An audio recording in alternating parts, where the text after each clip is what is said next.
Hi guys, so today I'll be showing you my slime Vendo machine. Here is it. So first you gotta put 25 cents and you gotta push the push me button, then pull the cardboard on the bottom, then get slime. You're gonna get the slime optional.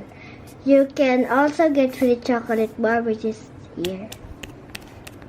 The pull me. Then steps. Pull the pull me button, which is here. The two. Then you will get the chocolate bar. So here's how it works. So we're gonna put the 25 cents. I don't have 25 cents, so I'm gonna use €1. So we're gonna put it here. Sorry. Put it here. Then you're gonna push this.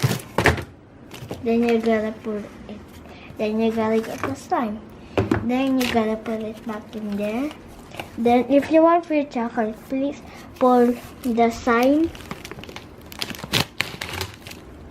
Then you can get jackpots. I got 3 chocolate bars. Woo! Then push it back because other customers will get it. So you gotta put it back. So this is how it works. First, you will put the coin here, and this is where you collect the coins. And then you're gonna push the button. Sorry about that. So you will push the button, and then you can pull it. And then for the chocolate part, we just have this for support. So I will take it up. So you're gonna pull the pull me button. lever.